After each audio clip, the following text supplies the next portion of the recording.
Bonjour Sandrine Nouveau. Bonjour Simon. Vous avez participé au processus de création du droit d'interpellation pour le département de la Gironde.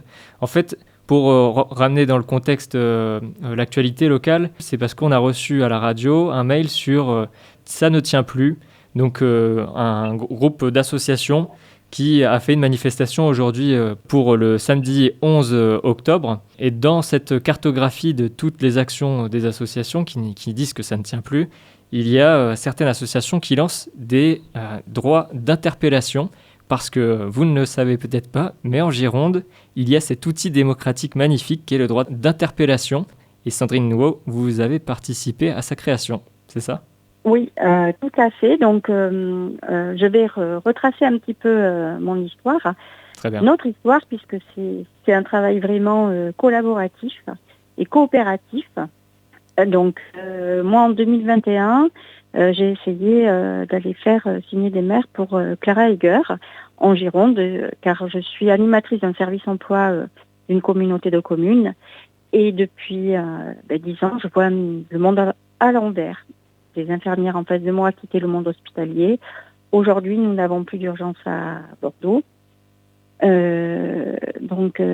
Fort d'un constat un peu alarmant, je me suis impliquée et Clara Heger avait été sollicitée en mars 2022 pour participer aux Nouvelles Démocraties au département de la Gironde.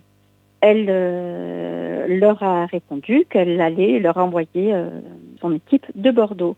Moi, Marcel Guillembe, Stéphane Roncaglia et Sophie sommes donc intervenus sur cette journée démocratique. Et c'est comme ça que vous avez rencontré des élus alors ?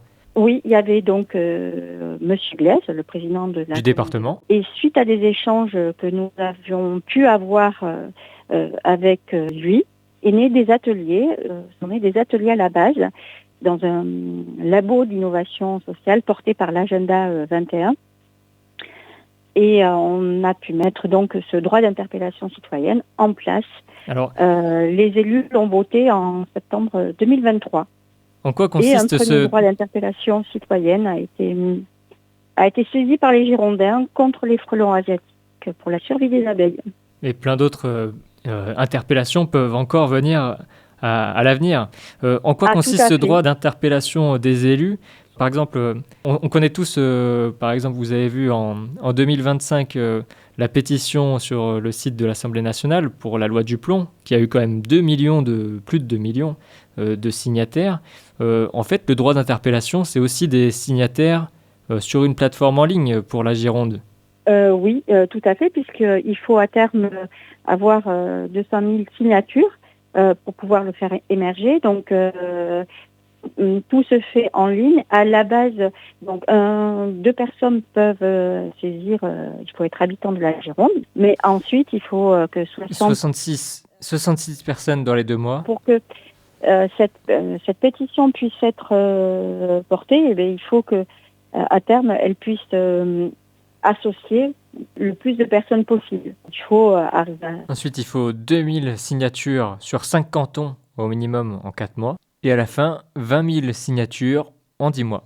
Puisque sont conviés aussi des experts et des contre-experts. Les manifestations sont donc... c'est des agents du département qui amènent les gens à se rencontrer pour faire émerger un débat, des échanges et donc un aboutissement.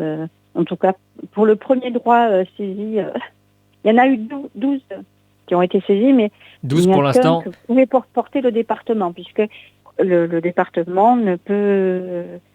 Il n'y en a que 12 pour l'instant, mais le processus est déjà créé, c'est le lancement. Il faut que les réflexes soient mis en place. Pour revenir sur comment ça se passe, alors sur ces personnes, il faut que les gens signent un formulaire papier et qu'ils remettent à ces personnes qui vont au conseil départemental ou qui envoient par la poste donc le formulaire qu'ils doivent imprimer. Et ensuite, les ajoutent ça sur la plateforme qui est créée sur le site que le département de Gironde a créé, participation.gironde.fr, etc. C'est comme ça que ça se passe. pour mettre en ligne une pétition? Alors, l'équivalent d'une pétition, un droit d'interpellation. Là, c'est vraiment porté par le département de la Gironde. Donc, ils ont fait un volet informatique et un volet papier. Et c'est des agents donc de l'agenda 21 qui gèrent ensuite ce droit d'interpellation citoyenne qui dure 9 mois. Oui, après, donc une fois que c'est lancé et mis en ligne sur le site du département, l'agenda 21, donc un service qui est déjà créé depuis les années 2000, Oui. 2 personnes qui sont salariées pour ce service agenda 21 font contacter les experts quoi, et mettre en relation tout le monde pour débattre du sujet. Quoi. C'est Voilà. ça et jusqu'à 9 mois. Et ensuite, c'est proposé pour le conseil départemental après 9 mois. Et donc, on ne peut saisir que ce que le département a en obligation. Donc, pour le droit d'interpellation citoyenne, c'était dans le sujet, sur le sujet de l'environnement. Et alors ça, le département peut le faire, la Gironde l'a fait, la ville de Bordeaux l'a fait également. En fait, ces plateformes peuvent être créées par toutes les grandes villes, les départements, même les conseils d'agglomération. Par exemple, pour la ville de Bordeaux, ça a été fait en juin 2023. Donc même avant la délibération de septembre 2023 pour le département de Gironde. En gros, les deux l'ont fait quasiment en même temps. Oui. Et ils ont une plateforme avec la possibilité de signer comme des pétitions. Là, c'est ce qu'on appelle le droit d'interpellation qui existe.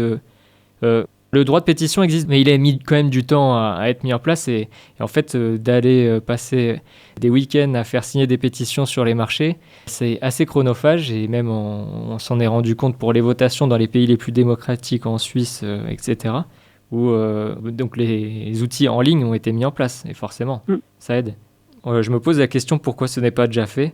En fait, les retours qu'on peut avoir des élus, par exemple, c'est qu'ils se diraient un droit de pétition, c'est forcément donner la parole aux citoyens qui ne connaissent pas le sujet. Et ça, c'est un argument fallacieux d'autorité. Mais c'est aussi pour ceux qui sont plus d'un camp politique que d'un autre, dire que c'est faciliter à la critique, que ça va créer plus de problèmes. Mais ce n'est pas voir le principe de discussion, de débat que ça peut créer dans le cas de grands verrouillages, et on le voit actuellement dans l'actualité qu'il y a un verrouillage politique. Il y a un verrouillage certain, et il est vrai qu'aujourd'hui, il est hyper important de pouvoir changer le système.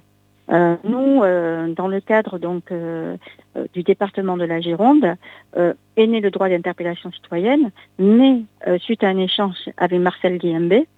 Le département de la Gironde a aussi financé l'étude sur les cahiers de doléances.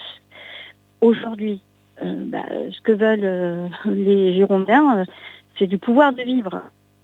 Parce qu'ils veulent avoir plus de droits sociaux. Le deuxième chose que veulent les Girondins, c'est avoir plus de démocratie, dont le RIC. Le troisième, c'est le retour des services publics. Et le quatrième, le respect du vivant et des transitions écologiques. Ça, ce sont les grandes demandes qui sont remontées après les cahiers de doléances qui ont été faits suite aux manifestations des Gilets jaunes qui ont commencé fin 2018. Voilà. Mais nous, sur Bordeaux, dès 2020, donc des Gilets jaunes et universitaires, Magali de la Souda, se sont vraiment impliqués dans le dépouillement puisqu'ils avaient été mis aux archives des départements. Et donc aujourd'hui, je pense que les médias en France sont divisés pour mieux régner et que aujourd'hui, je suis ravie que le département de la Gironde ait pu plutôt rassembler et plutôt démontrer qu'ils étaient à même de pouvoir savoir ce qui était bien pour eux. Parce que là, on est toujours dans un schéma patriarcal. Donc, si on continue le même schéma, on va droit, pour ma part, dans le mur. Donc, aujourd'hui, il est temps de trouver des solutions communes. Et je pense que le département de la Gironde, dès 2023, s'est saisi de ces opportunités pour faire évoluer les consciences. Et pour les peurs qu'il peut y avoir des élus qui sont en place et qui verraient des propos, des sophismes gagnés par rapport à de l'argumentation, libre aux politiques d'organiser des débats médiatiques avec un temps de parole égal, pour que vraiment ça soit l'intelligence collective qui prime et que tout le monde ait les informations avant de décider. Et puis il y a aussi encore un autre droit qui existe, c'est le droit de référendum local. Ça peut être une des possibilités. S'il y a une question clivante, il y a aussi la possibilité de créer des référendums locaux et les gens, ayant connaissance de ces référendums locaux, prennent connaissance de toutes ces informations, des débats qui sont organisés aussi. Pour l'instant, ça n'a jamais été fait en Gironde, non ? En Gironde, moi, je sais que des nouvelles listes, il y a des personnes qui vont se présenter et qui vont préciser qu'il y aura 3 référendums locaux par an. Donc, pour inciter les citoyens à exercer de chacun, à exercer la démocratie, mais à éclaircir aussi les besoins de chaque institution pour pouvoir trouver des solutions communes et pas imposées.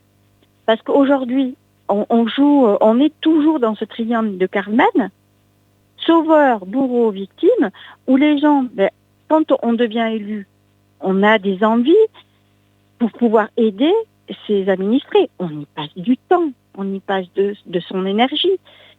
Mais il est important aussi aujourd'hui de savoir ce que veulent réellement les usagers, les administrés. Oui, de leur laisser la possibilité de s'exprimer. Et là, il y a les élections municipales qui approchent. Et on le sait, par exemple, avec les 30 points que l'association Anticor avait nommés, certains conseils municipaux ne sont déjà pas filmés, certains où il n'y a pas de temps donné à des personnes pour intervenir en fin de conseil municipal. Les associations ne sont pas forcément présentes avec des commissions extra-municipales. Donc, des fois, les choses sont verrouillées aussi. Et de plus, je pense que chacun et chaque individu est aussi sur ses propres problématiques et que pour pouvoir s'investir, il faut du temps. Parfois, on n'en a pas. On va pas s'interroger, on va pas échanger avec d'autres personnes qui n'ont pas les mêmes points de vue, qui n'ont pas les mêmes. Moi, je le vois en Gironde, 29,6% des entreprises ont fermé en plus l'année dernière. Moi, je suis agent territorial. Ce sont une grosse partie des charges des entreprises de mon territoire qui payent mon salaire. Je rappelle qu'en Gironde, les viticulteurs vont très mal. Nous vivons au jour le jour actuellement. On le voit par rapport à ce qui se passe aujourd'hui à l'Élysée. On est dans une fin de système, mais personne n'ose le dire. C'est exactement, j'ai l'impression que je me retrouve comme quand il y a eu Tchernobyl et que l'État français, à l'époque, a dit le nuage s'est arrêté à la frontière française. Un aveuglement général ? Un aveuglement général, mais moi, pour ma part, on n'est pas des enfants, nous sommes des citoyens à part entière et nous avons le droit de choisir notre vie pour nous. Désolé, on pourrait continuer encore, mais vous avez un impératif horaire. Oui. Mais merci Sandrine Nouveau. Vous avez été à la création du droit d'interpellation en Gironde. Et donc merci d'avoir partagé cette initiative aux auditeurs de Radio Libre en Périgord qui pourraient faire créer d'autres droits d'interpellation dans d'autres communes. Merci. Et merci.